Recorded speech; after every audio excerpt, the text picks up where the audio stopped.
Good morning, everybody, and beautiful people of the internet. As usual, we are here. It is our Sunday super spectacular. We're going to be talking all things property. We're keeping it general, just because we don't have the general with us today, Mr. Adam Lawrence, the future brain of Britain, the future Chancellor of the Exchequer, and maybe even the future President of the world. Who knows? It can happen. Anything can happen. But we have with us, as ever, the lovely Helen Chorley, or Helen a la Mexico. We've got Mr. Ross Harper. Piotr Ruznek, as always, making sure that this actually works, and me, just a bit of a gobby bell end in the bottom over here. So we're going to go through basically what's been going on the last couple of weeks. We've got some things that we've been doing the last couple of weeks that are exciting. Ross has probably bought another 500 properties in the last couple of weeks in his sleep. Who knows? No. Oh, that shake of the head tells me there's a story there, Ross. Do you want to kick things off? Yeah, I'm taking my own advice at the moment and sitting in my hands. I'm not buying anything at overinflated prices. Supply's too low, demand's too high, so sit in the fence. Just remember, you sit on your hands too long, they go numb. Yeah, that has happened before in 1996, 2003, 2010. Joys have been old. Experienced. Yeah. Don't hit yourself too hard over the head on that one. You don't get this colour of hair naturally, do you? You've all got that to look forward to. Oh yeah, rub it in. Oh, sorry. Helen, what have you been up to? You're on location. What's going on? I am. It's 5 a.m. in Mexico here. I'm still here. I'm here for the whole of February.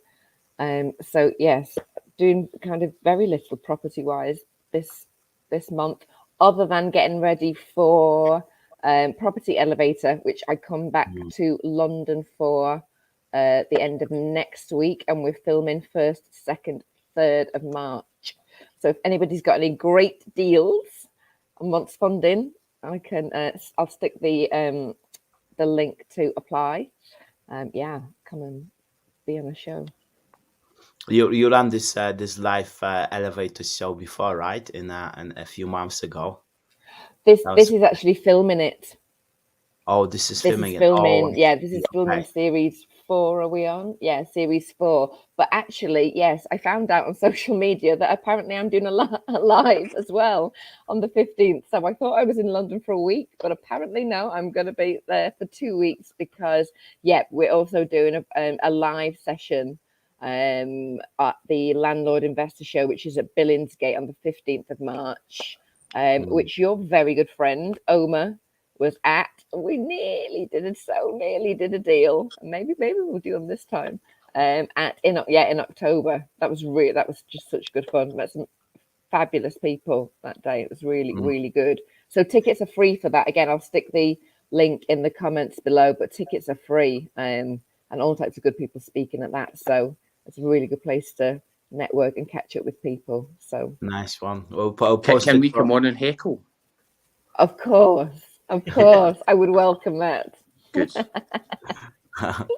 We'll post it to the group of our auction workshop and auction buyers club participants. Maybe they've got some deals. Last week we ran this auction workshops and it's been full on. We had some really good fun with trying to do live deals on the workshop and going through a lot of interesting projects. So maybe there will be some for you guys to fund. Amazing. Well, there was one guy who actually did a deal. He did a deal, yes. Yeah, he did. He came in on the live stream. That it was a deal in St. Helens. Yeah, I think was a deal in St. Helens. Really? Like it's meant to be. I love that. My hometown. I probably know where it is. Wow. It's probably found out it's Helen's house. Oh, could nice. You cover like a mortgage fraud, like a sub-sell live on this call. What's been going on in your property world, Ross? So I've been spending a bit of time doing the bits I don't really like for the last couple of weeks, organising tax spreadsheets.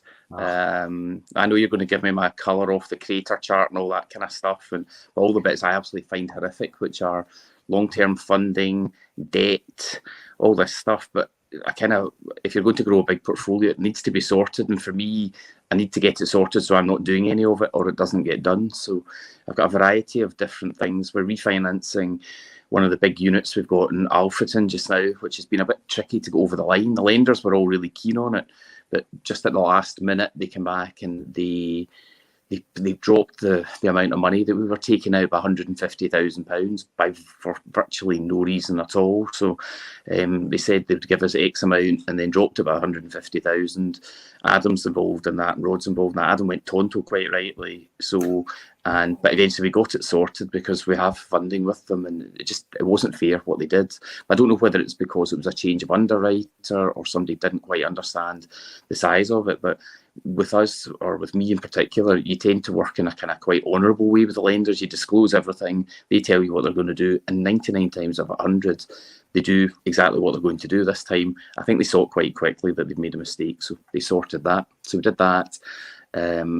Got basically a couple of quotes from Bridgers at really good low rates for big sums of money. So I'm gearing up to buy like 10 to 20 houses a month to hold them. That's what our plan has been for a wee while now. So we've been working on that for the last wee while. So we've been looking for how to fund it and how to make it as simple as possible and not use as much of our own money as we historically used to. So I think we're quite close to doing that, and came to speak to a new Bridger who's really, really switched on. So hopefully that's going to make a bit of a difference. They're happy to set up a system for us, which basically would allow us to buy the properties in, refurb them, then refinance them within 2 to 3 months straight onto term finance with the same lender. So it takes out that 6-month hullabaloo of taking it off a bridge and putting it onto a loan agreement. So that's been quite good fun. The main things I've been taking my time up have been, probably the most interesting one was in 2007, 2008, I got a hunting license from RBS. So it was one of those things that you don't really see now, but it was meant to be a pot of money that was lent to me. The properties would go into it, but they didn't care how much you paid for it, and they didn't care how much you spent on the property. You basically, well, for me, I had £5 million to go and spend. And that was the start of the difficulties for me, because when the run went on the Bank of Scotland money in 2008, that was the first thing RBS pulled, because they didn't have, it wasn't secured correctly, so there were lots of 100% funding. I had, fortunately, only bought 3 houses in, but I was contracted in another 40, and I had to go back round all the lawyers and just basically pull out of 40 houses and just pay what money I could to get away with, so I didn't get sued, which was a pretty horrible time. But 3 houses I've had, 2 were on one mortgage. I bought 2 ex-local authority houses that have been rented out ever since, probably bringing in, I think we paid 75 grand for them each, and they bring in 500 quid a month and have done ever since, done really well. And I bought an old Victorian conversion in a lovely part of Paisley, which is the ground half of a detached villa. Really nice street, really nice place. But it's one of these ones now, it's rented really well. It's got big gardens, so when I get it back from the tenants, you always end up with the gardens being a bit of a mess. It's a bit of a, it's an old house, so you always find there's lots of money to be spent all of the time, and it's going to be really, really hard to get the EPC rating up to a kind of reasonable standard to allow it to be let in the future. So I decided to sell it, sold it. I use Yopa, who are an online agent, but I know the agent quite well. He's a friend of mine. He trained with me at Countrywide like 25 years ago, so he's been an agent for a long time. It's not like somebody who's like been a butcher for all their life and then decides they're going to become an estate agent and goes to an online place. So he knows his stuff. Put it on the market, home reported at, which is the RICS version for Scotland. When you're selling something, you have to get a home buyer's report or a home report. So home reported at 275. I thought it was worth 250, so that was a bit of a surprise. Home reported at 275, went onto the market, and I think because the home report was a wee bit high, it didn't fly the way that everything else has flown in that area. So it was a mistake. We should have gone with our gut, put it on it, or had it on at a level with the home report at 250, would have had a lot more interest. So eventually, there was only one buyer for it, and I think they bid 237. And I'm just keen that I don't want the hassle of refurbishing. It's too much of a pain in the neck just now to do that and change the EPC thing. So I thought, I'll take the money, just take the cash back out, fine. That buyer fell apart in August. And that was a bit of a nightmare because you're waiting for it to settle, then doesn't settle. Next buyer comes along, put it back in the market, and we get 254 for it. So that was fine. That was much better. So yeah, on we go, another 16,000 up. And then right at the last minute, they get cold feet and decided not to buy. I think they were bringing their money in from abroad, and I was told it's a cash buyer, but I don't know whether it was in some currency that they couldn't get the cash out of whatever country, or they couldn't legitimise it in the UK with their lawyer, so that fell apart. Went back onto the market again, and so it went on first week in January. We actually put it on the Boxing Day thing, where you put it on just after Christmas. Great photos, put it on, and there was a bit of a hullabaloo this time, and we got offers of 287. So I'm up basically 50 grand from the first one. Offer of 287, 309, and 321. What? Yeah. I'm just like, gee. But I do want it sold. I don't.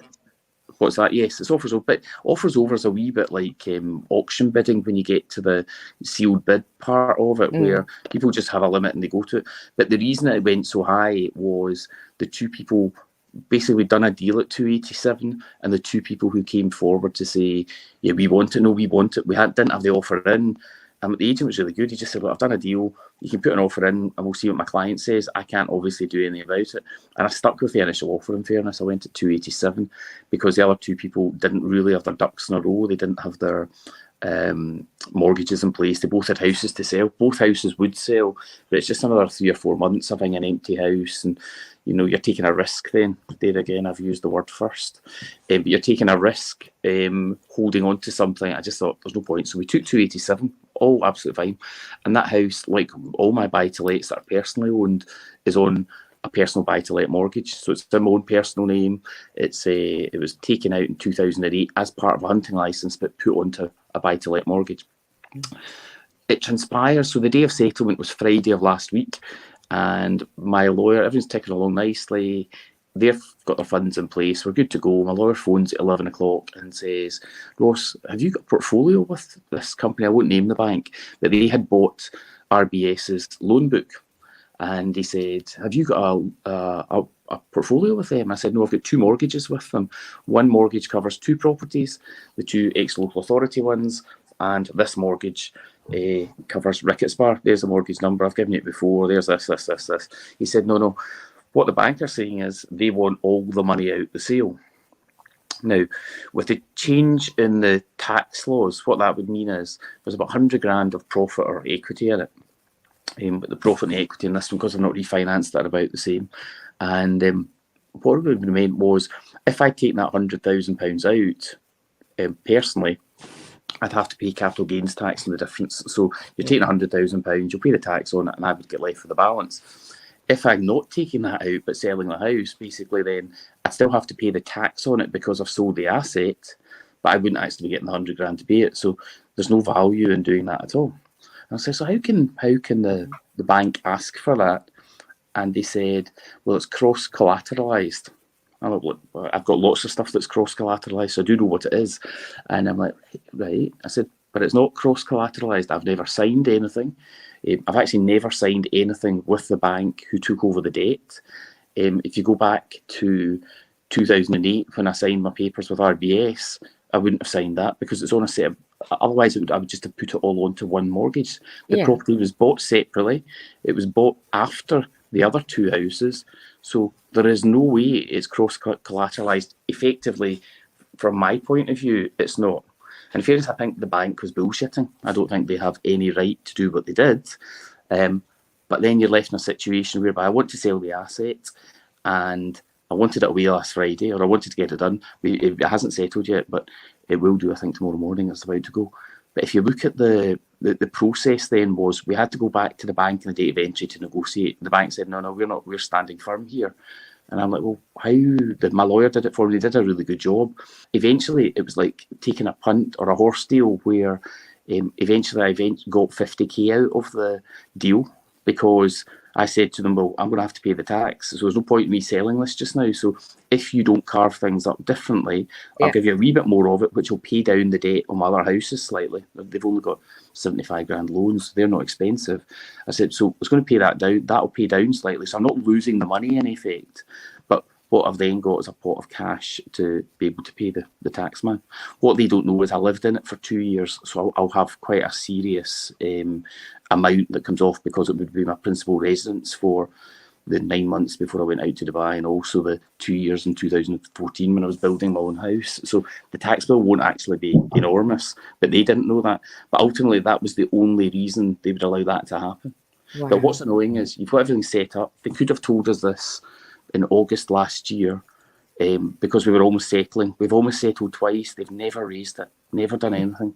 And then right the last, almost at the point of, that's us about to settle, redeem the exact number, the whole thing. And then, so they must have a plan to do that. I think they've bought what they think is toxic debt from RBS off of all of these things, and have just made a decision. So that house had a whole chunk of equity in it, and they're just thinking, well, we can still retain the other ones, pay down the debt on the other ones, so their level of risk is a lot lower. But had it been somebody else, or you didn't know what you were doing, the reality is the deal would have fallen apart on the Friday. Wow. And when you buy and sell hundreds of houses, it's the lengthiest transaction at the end of it, dealing with the bank. And up until Friday morning, we didn't have any agreement from them at all to do anything. So we're a week on, but it's about to settle. We've done the deal. We've got 50k out. We're not getting the 100 that I thought, but you get 50k out, so that's quite a good thing. But it's a really good lesson in that these, just because the bank says something, or whoever is loaning the money says something, doesn't mean like you roll over and and go with it. Like Absolutely. These things are negotiable, and like you say, somebody less experienced wouldn't necessarily know that. Well, I might even not even understand cross collateralization. Correct, absolutely. My lawyer was saying, how can they cross collateralize something to two houses you bought 6 months earlier? How does that work? I'm like, well, it doesn't. But the really interesting thing is, and I'm careful not to say their name here, I have asked them for the proof of cross collateralization. Could you send me the letter? And they blanked it. So having said it's cross collateralized, there's no screenshot, there's no evidence, there's no nothing. It was nonsense, and I do believe it's nonsense. But what I've said to my lawyer is every day now for the next 6 months, can you send them an email saying we're still looking for proof of cross collateralization, or we're expecting the money back? Yeah. Oh, do you think there's an element of this that would need to be put forward to like the FSA or the FCA or the financial ombudsman, and just say, look, this is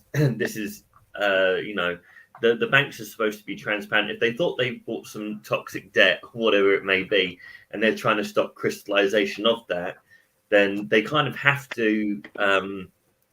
Normally, if one bank sells a part of their loan book over, they have to furnish you with any changes or anything like that you need to do. And it's clear, obviously, if you had done that, they would have supplied you with that, and you would have had to have signed it, or you would have gone to a different facility and remortgaged elsewhere, or whatever it may have been. Yep.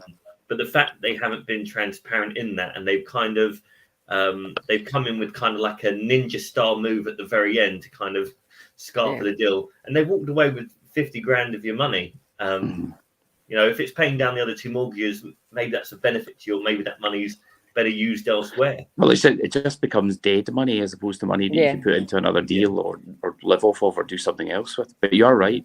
The only thing I would say is, and I took this view, I had a fairly good case against RBS, because obviously I used a lot of my pot of money I'd made to pay off loans that I'd taken out because of this hunting license that hadn't been signed correctly, that hadn't been dealt with correctly. But I took the view then that chasing after a bank on this was just going to be a ball ache that would end up consuming my life and would stop me getting over or getting on with my life and changing things. It took me maybe a year to come to that conclusion, so it wasn't the quickest, but it allowed me then to just focus on doing other things. It's the same with this. I won't go after them for this. I will get to pay down my other loans. They've agreed to that. They're not stealing the money. It's just it goes dead. But the whole thought of entering into some kind of protracted chase with them just doesn't make any sense. And it's not a big chunk of money. It's not huge in terms of what they've done. So probably not a great use of my time when I've got lots of other things to do. I mean, could you remortgage you remortgage the mortgage that's on the other two properties? Yeah, absolutely. And that may bring that money back to life a bit, I guess. Absolutely. Yeah, and I think that just goes to show that how situations like that, where you need to make really rapid decisions, can impact like the decision you make. Because if you didn't have that time pressure of the buyer being like waiting for the completion and everything else, you would probably like disagree with that and like try to fight it. But Absolutely. sometimes you just need to take the it's not even a loss, like you said, but it's more of a more uncomfortable situation just to kind of get things moving. Yeah. The other thing is, if we didn't have time, when you're talking about the time pressure there, Piotr, if we knew this was going to take time to sort, I could have gone with the offer at 321,000. That would have taken an awful lot. So in effect, I chose to go with a much lower offer because it was going to complete quickly, when I could have got a higher offer and just waited for it had I known it. I think they deliberately didn't release this information until the date of entry to put me in the position that they eventually put me in, because I think most people would just cave straight away if they could and just say, oh, well, we want to sell it, we have to deal with it this way. Yeah, that's not they didn't decide on that day to ask you. They knew that was coming. Yeah, absolutely. The other thing this week, I should say, that I've had looked into is how lawyers operate, portfolio purchasers. I want to be a bit more streamlined with SLAs in place and make things a little bit more organised. I know this doesn't sound like you're talking to Ross, but yes, it has been a week of Zoom calls and chats with different people. But we interviewed a company that were introduced by a financial advisor called Lawbite. And if you Google Lawbite, it is, and I won't explain it as well as the website, but basically it's a digital aggregator for lawyers. I think of it like it's Uber. So Lawbite is Uber for lawyers. The lawyers are the drivers. And what they have is a panel of experienced lawyers who tend to be working from home, although not always. And you have a system and a dashboard. And basically, they have people all over the world. It's not just the UK. We've got people in Dubai, France, everywhere, 47 countries. The chat was talking about was really, really clever. He was ex-CEO of one of the big Disney companies, not Disney itself, but one of the ones that they own. And he wanted to do something himself. He was a barrister and thought he basically wanted to make lawyer more appealing for SMEs. 99% of lawyers aren't interested in SME business because they're more interested in big contracts and big wins and big companies who pay big fees. But 99% of the business for lawyers comes from SMEs. So what he saw was a kind of discord in that marketplace. So he's created Lawbite along with some other quite clever people. And basically it's just a kind of digital mechanism to give the business to the lawyers. But the thing I liked about it is your dashboard controls what the lawyer's actually doing. So you can be, if you've got, like we do sometimes 10, 15 transactions and we go at any one point of time, you can see what all 10 or 15 are doing live with the lawyer. And if the lawyer's not doing what he's meant to be doing, and I had a situation last year where we sold 9 houses in one day, or we were meant to settle 9 houses in one day as a sale, all individually. And my lawyer was thrilled because he settled 7 of them. And he couldn't understand why I was raging, because there were still 2 that were meant to be sold. And I'm like, so great, you sold 7, that's fantastic, that's a record, great, delighted about that. What were the 2 you? Oh, come on, that's a bit. So I'm thinking this kind of Lawbite type scenario means that you can be all over each of them, and it doesn't get to 4 o'clock on a Friday to find out that 2 of them, your lawyer's been too busy on your other 7 transactions to concentrate on 2 that were quite important as well.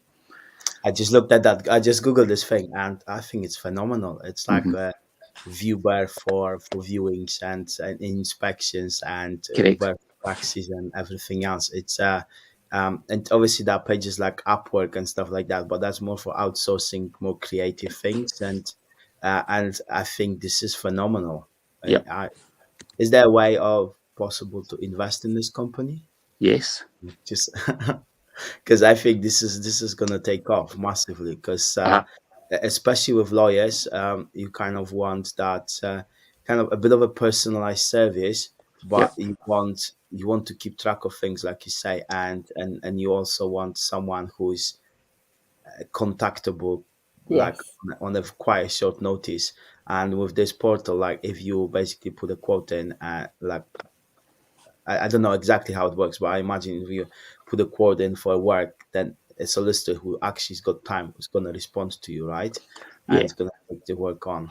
Yeah, and I think the other thing that I quite liked about it, as opposed to law firms tend to work in a kind of pyramid structure, so when you're talking to the partner at the outset, they're not generally the ones doing the work, but that tends to be your contact, and especially if we use solicitors a lot for a variety of different things. So I'm the one that ends up going out for lunch or to the races or doing the fancy things with the partner of the law firm, but the person you really want to be close to is the paralegal or the people who are doing the work. Yeah. And as an industry, there's quite a lot of change in those places. So paralegals tend to move around a bit, but they are the most important people. They tend to be the people who understand, especially in the bigger firms. In the smaller firms, the partner does quite a lot of the work themselves. But what this, I think, allows you to do is go directly, as you say, to somebody who's going to do the work for you. Obviously, Lawbite look after them, and Lawbite have vetted them, so they're there to say, yeah, these are good guys. But you've also got a button you can press if it's not going right. So instead of putting a call into your lawyer to say, you haven't made me sign this paperwork and we're meant to be settling on Friday, the lawyer might or might not phone you back.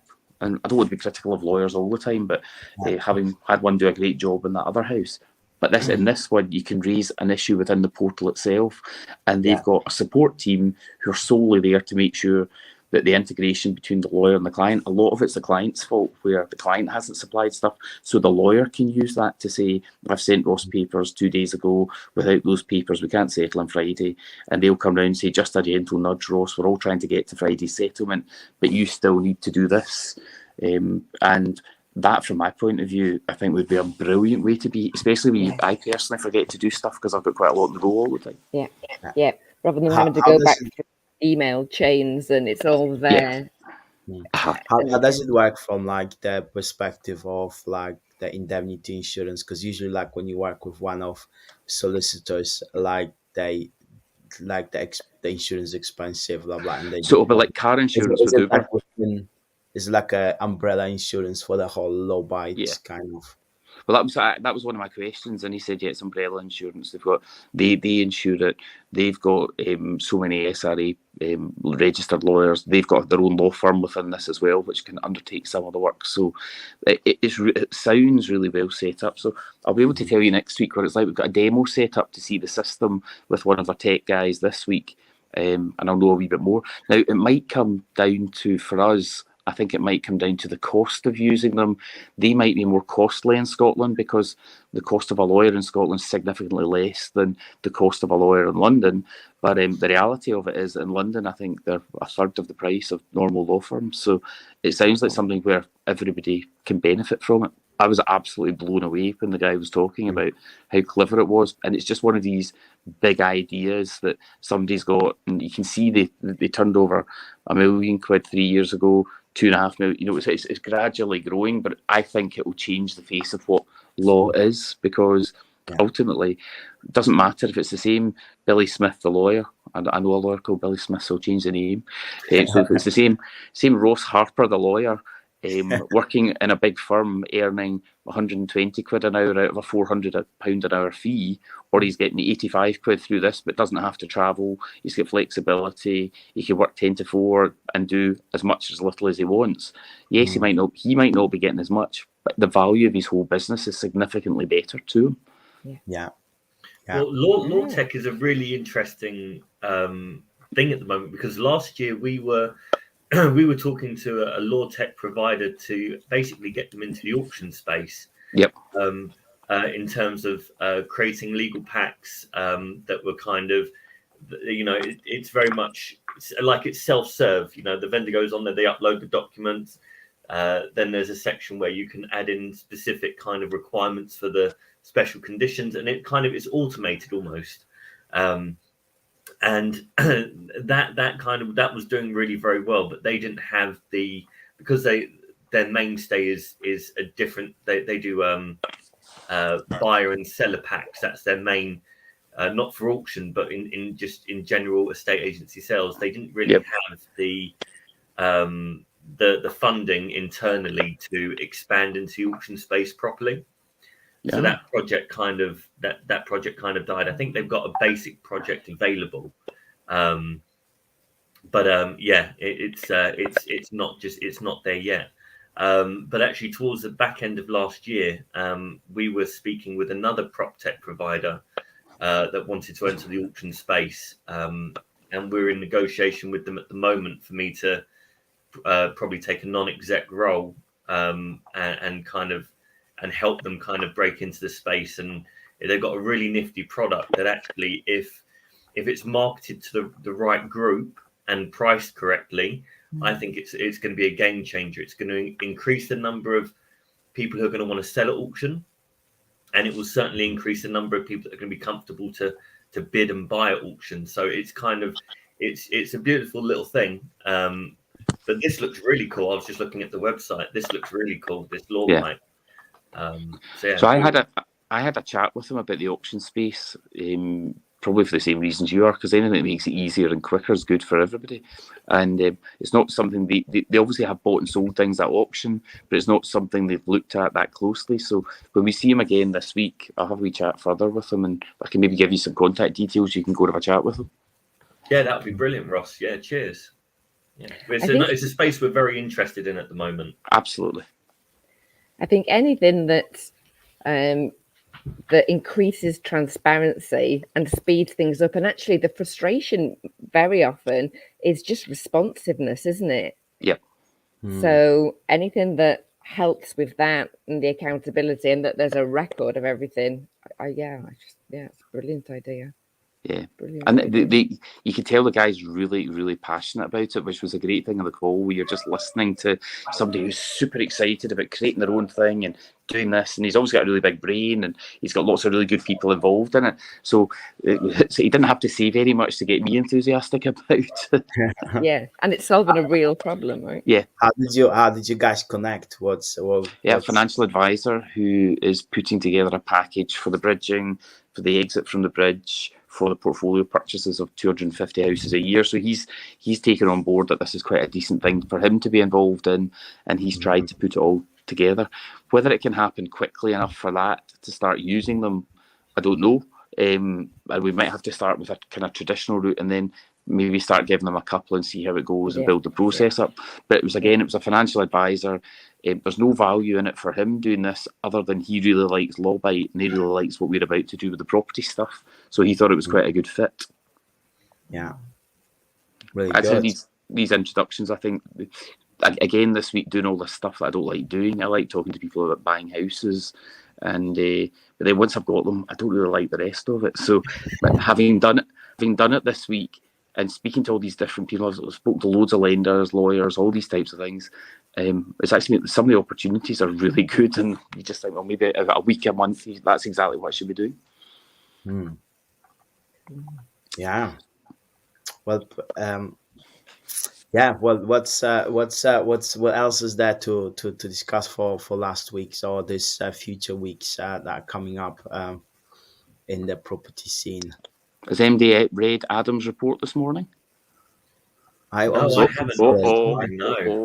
Oh dear. Sorry, Adam. Don't tell him. It's 5 a.m. here. I've got an excuse. I'm in a different country. I've got an excuse. I read a really interesting article on LinkedIn the other day.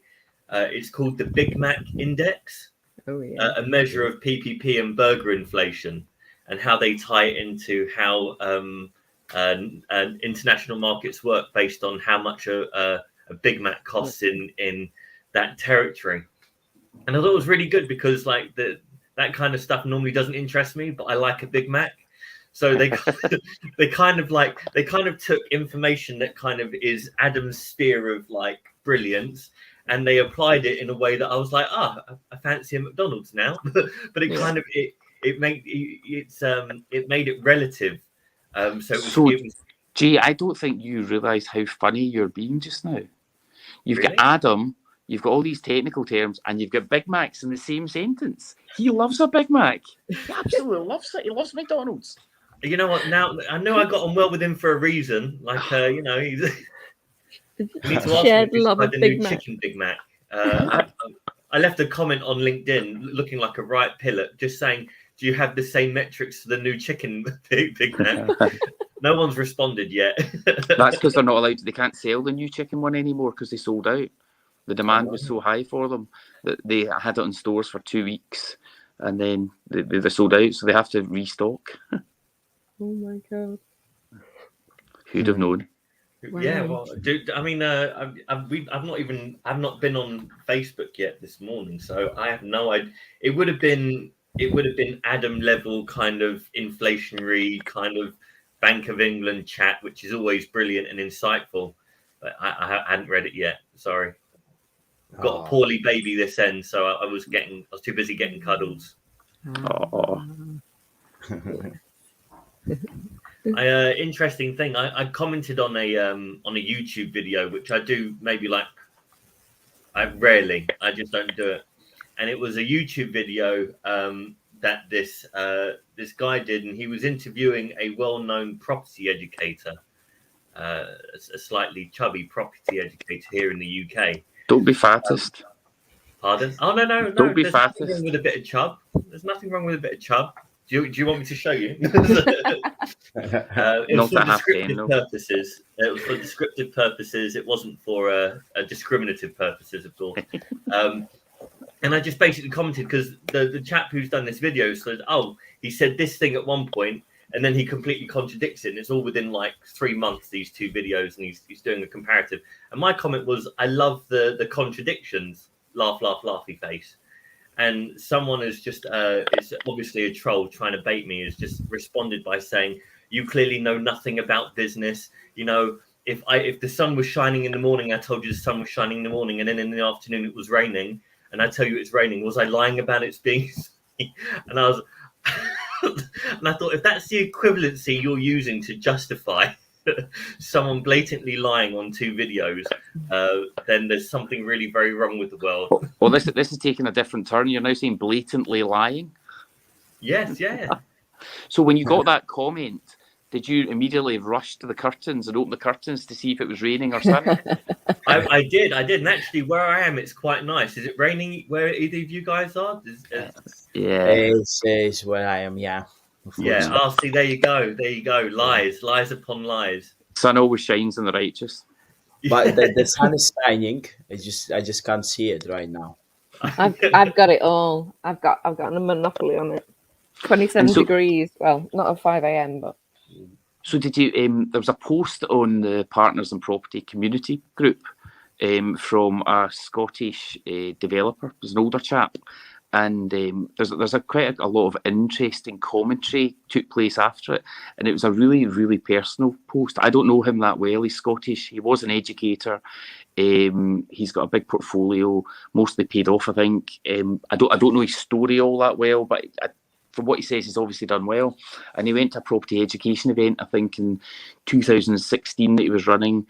And his post was very much, he thought he was the bee's knees at that point in time. He had a fancy suit on, a gold Rolex, fancy shoes, and he's going to this event. Life couldn't get any better. And he went to pick up some provisions in a shop, and he bent down to the lower shelf. And as he stood up, he banged his head and basically got really severe concussion that's never gone away. Ooh. So, and it was about the effects on his life and who he's had to rely on. And it was one of these, it's the type of post that I absolutely really love, because it's obviously somebody who has a social media following, judging by some of the comments. Some are PIP members, some are not. And it's an open group, so anybody can be on that part of it. But and I think I found it quite touching, because obviously he's gone through quite a lot. He obviously feels that the things that property investment's all about the numbers. Everybody's always interested in how much you can make and how many properties you have. But what he was showing was that was quite a shallow way of looking at it. Obviously, that is quite a shallow way of measuring things. But also it's not infallible, that things change, sliding doors moments, all these type of things change. And there was a real outpouring of love on that post. And it's quite humbling, because other people were then starting to be honest. But that was the word, honest. Quite a lot of people were saying, lovely to hear such an honest post, because we're all quite used to the kind of glammy, here's the size of my boat or my Lamborghini or my Porsche, or I'm in Dubai doing this, and it all sounds all quite fancy.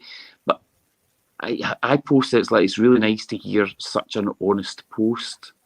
And he immediately came back with, or not immediately, but came back with, everybody keeps talking about honesty. Is that because you think people generally lie when they're posting? And I don't think it's quite as broad brush as that, but is that the culture that we're in now? A lot of people said the same thing with such an honest, heartfelt post. I don't think they meant that he's dishonest in other posts or other posts that are dishonest. I think it's just purely somebody's actually speaking from the heart, as opposed to with some kind of premeditated idea of what they want to get out of the post. But his view of it, straight away he's asking the question, does that mean everybody lies? And it did make me think for a while.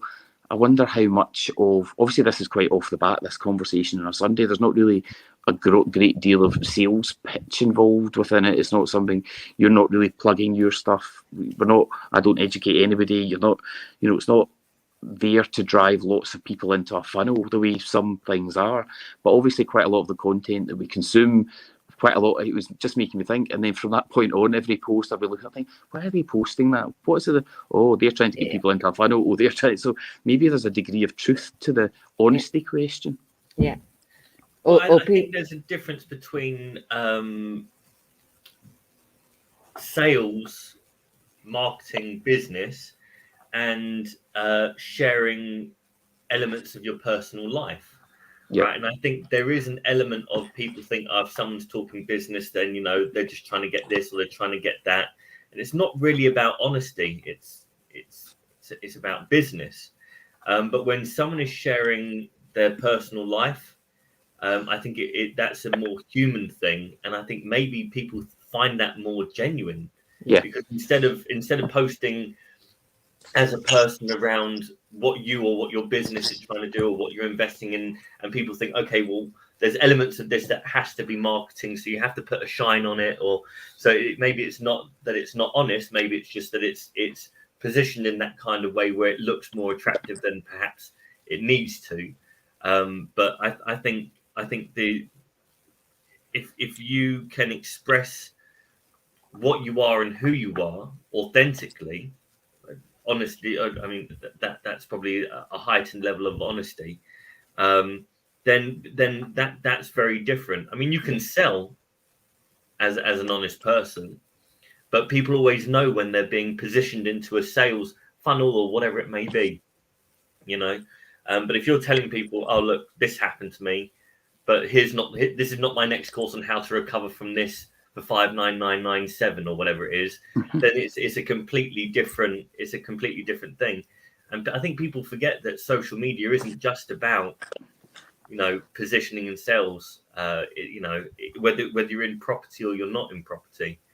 There were years ago, I think, when Facebook was in its very early days, there would be people that would be like, they used to call it, airing their laundry in public, their dirty laundry in public, right?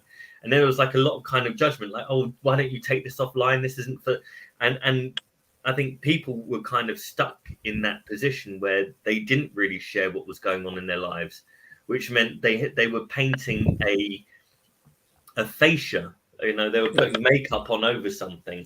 Either they were, clown makeup or contouring or whatever it is that they were doing. I don't know enough about makeup to go any further than those 2 points. But it's that kind of, people were just kind of everyone else's life online is perfect, so mine needs to be perfect. So it may not be lying, it may just be omitting things that they don't want to share. But I think if you share honestly, and honestly I think means you share the good and the bad, whether you're comfortable or whether you're uncomfortable with it. I also think like this, obviously, like sometimes you want to share something personal on social media, but to be honest, like personal things is sometimes best to be shared with people around you, right? Your friends, your family. Like it's almost like not everything needs to be shared on social media, but even sharing things that personal, it can be done in a way that's kind of, I would say, good for everyone, because I don't think social media is good for just like sharing open your personal stuff. It's just not good. I mean, it can be if it's done in a good way, but it's not the same as a conversation with a friend. Yeah, absolutely. But if there's something people can learn from it, like there clearly was in that, exactly, then kind of my favorite hashtag, especially on Insta, is like keeping it real.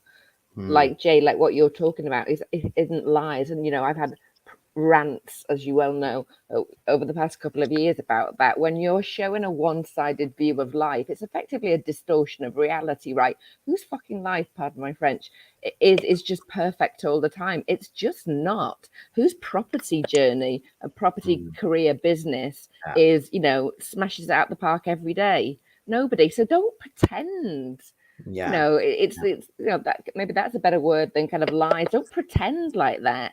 And as we all know, I have a particular, it really gets under my skin when somebody's pretending that their business and how they treat investors is one way, and we all know that behind the scenes and not on Instagram, the truth and the reality is entirely bleeding different. So that's where don't get me started on that. Yeah, I think that there's a fine balance of sharing super raw personal stuff and sharing things that you kind of processed with someone and you're ready to share with a wider audience that is valuable to you, valuable to others as well, and it's real. So Helen, what sort of retreat are you on just now? Because I don't think this topic's very good for it. No, it's definitely not. I think we might have set you back a week. I know. I'll have to stay longer. Go and do some more meditation. Helen's heartbroken. Oh no, I've got to stay another week. Oh no, all that hard work undone. This is She'll terrible. miss the filming. Of course, she'd be heartbroken. She'd miss the filming. Yeah. Amazing. We've got a good comment from Anil about the Big Mac Index.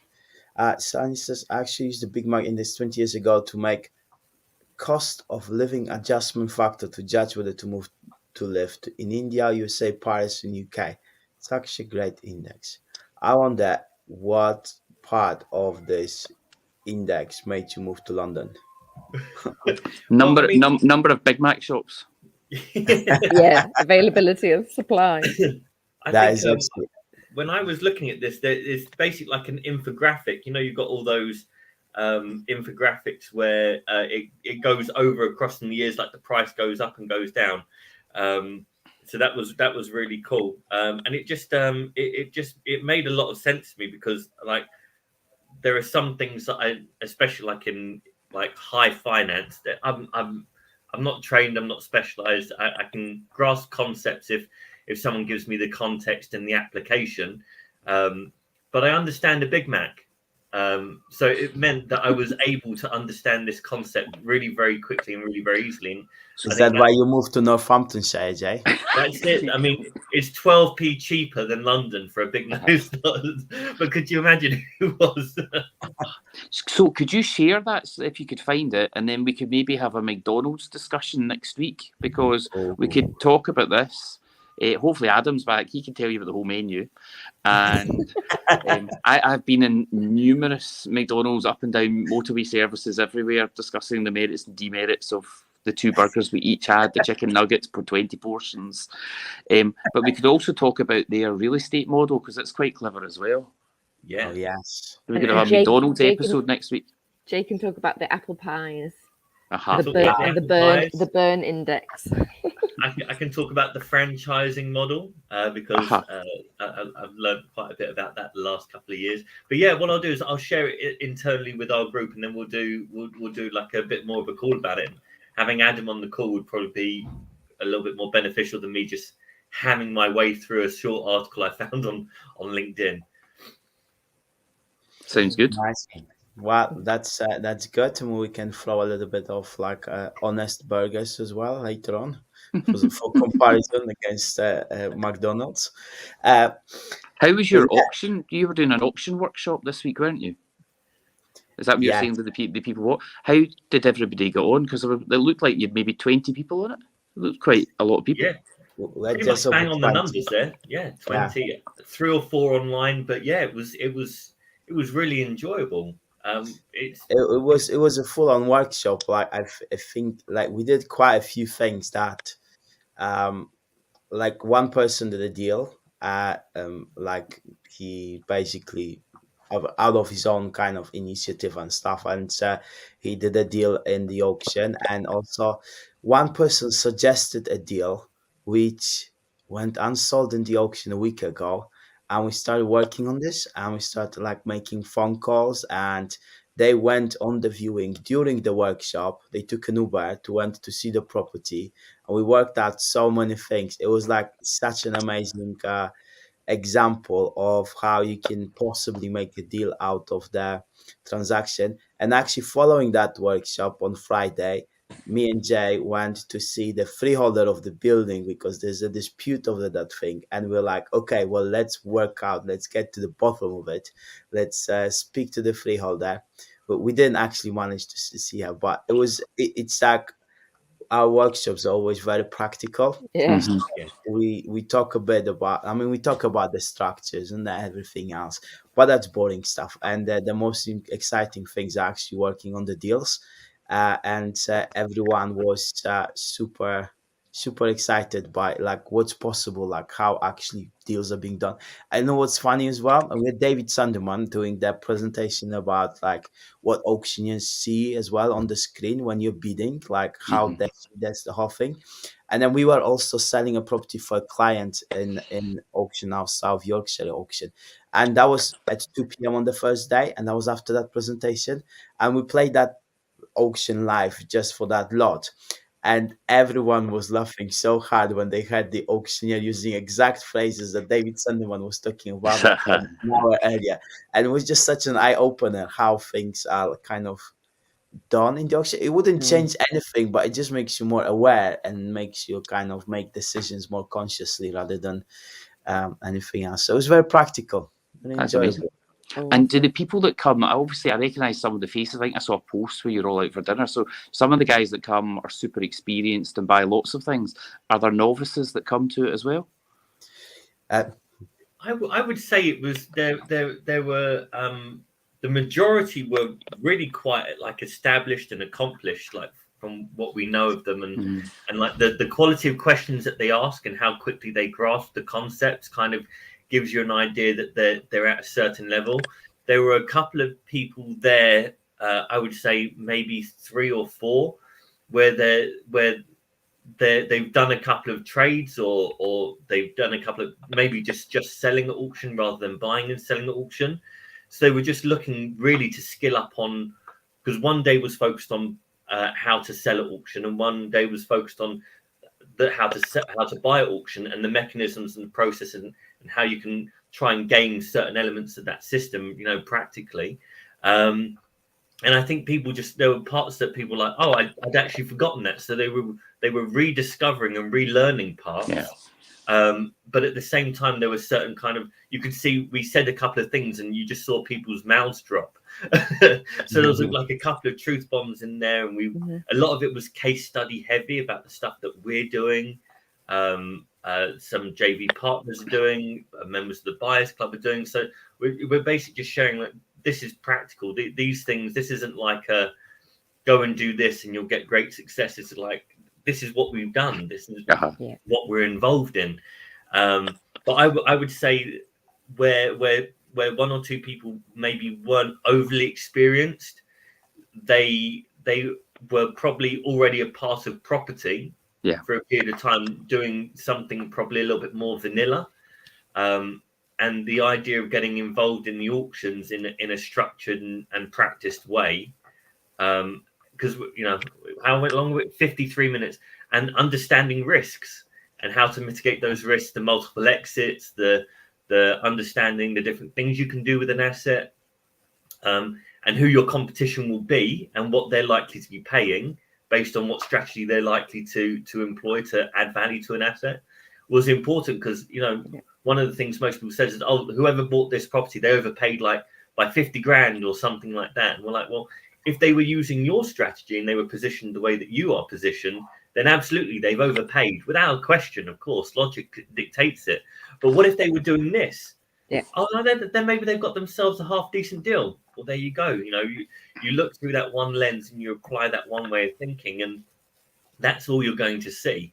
But then again, it does happen. People do pay a lot of money on some properties. So we did a whole session on legal packs, which I think blew a couple of minds, maybe because we went quite detailed.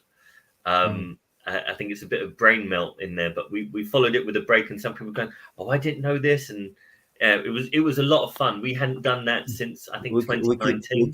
We could speak with the low bite people and give them like a little template of how to do that.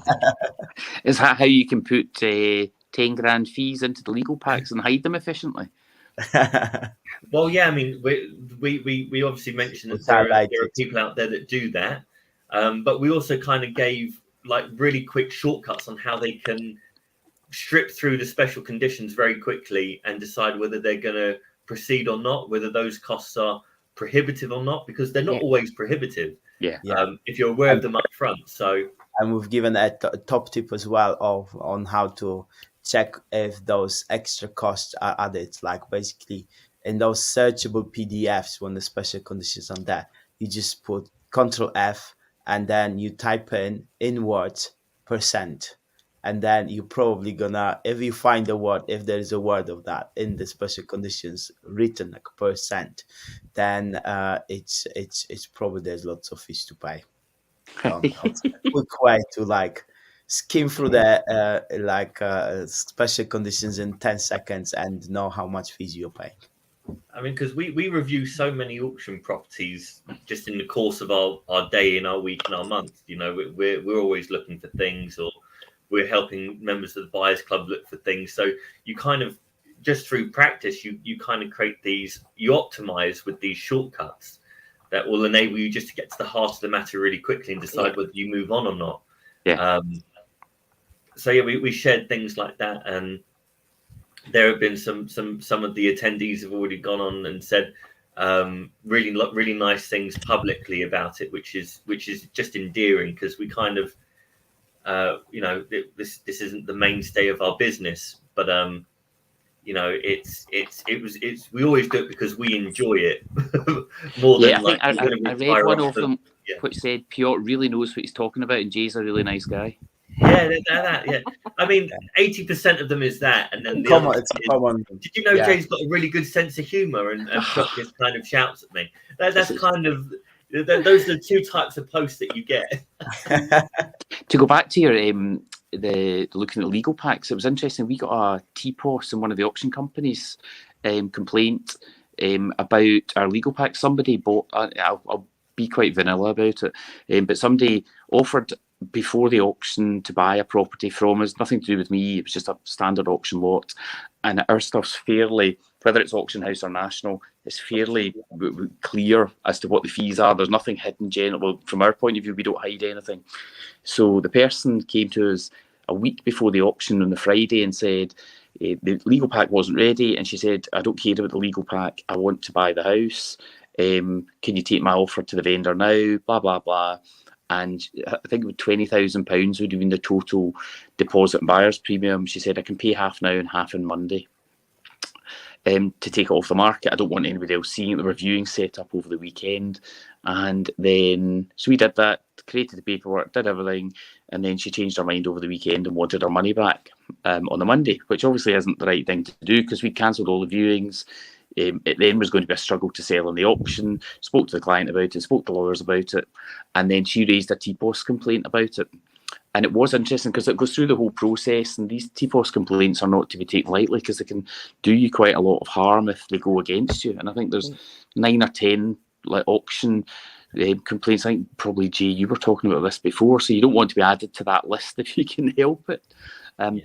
But again, the TPOS found, because the stuff was clearly told, because you could see the email chain with the buyer, the email chain with the seller, that would cancel the viewings, and also how all the paperwork was laid out quite clearly and easily, they came back to say, there's nothing to fine to you. You had agreed to buy it. You had agreed that that was what you were going to do.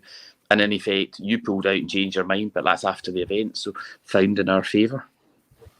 Nice, yeah. Wow. I mean, but that's like, if you're doing things properly and you're advising them, say, look, make sure you read the pack. And if someone refuses to do that or says they're going to buy it, you know, inconsequentially of that, like there's only so much you can beat someone around the head with, you know. There's you can't, you know, turn up to their residence and shove their face in the computer screen and make them read every line. It's not going to work. But it's important to I think when you're an agent or an auctioneer, there was one chap I used to know who would do everything on the phone. Maybe wrote 3 emails in his entire life. Did everything on the phone, and every time. Is person on the call right now? No. Okay. And every time there was a complaint about him, I was like, okay, well, look, we've got this complaint. Send me everything that was written down, the communications you had. This he goes, no, they were just phone conversations. So how many times do we have to go through this? Confirm things in writing because it sets the position. Yeah. And it's just a really good habit to have because Really is. so much gets lost in memory, in translation, but if it's written in, black, white, and red, it's difficult to argue it, and it's important not just for you as the agent / auctioneer.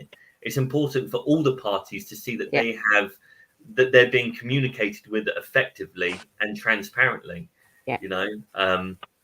It's a really good discipline, actually, particularly for something like that, and where you are talking about contractual stuff, to follow up any conversation with an email just to clarify, this is what we discussed today, this is my understanding, is that correct? Because sometimes you think you've agreed to something, you think something was very clear, and actually when it's written down in paper, it's like, oh no, that's not exactly what I meant. I've had a few of those, so it's a really good discipline. Yeah, definitely. Well, I think we are a little bit over the time, but the conversation was flowing really nicely. And just wonder, so next week we are discussing McDonald's and the indexes and apple pies. What time do they finish the McDonald's breakfast at? Maybe thinking I could nip out. Oh, I won't be. Nip out and get one, and then have a prop here and eat it at the same time. Or could we all do it from McDonald's, different McDonald's all around the world? I think Uber Eats does McDonald's delivery, so and the Wi-Fi at McDonald's is actually not too bad, so you probably could quite stably just sit there chomping on a Big Mac. And I think if you tell them we're going to be talking about them, making them like all this marketing, I think they will set you up with a wired connection. Yeah. They have a special seat for you every Sunday. Brilliant. Okay, well, I think let's wrap up for this week. It was great chatting.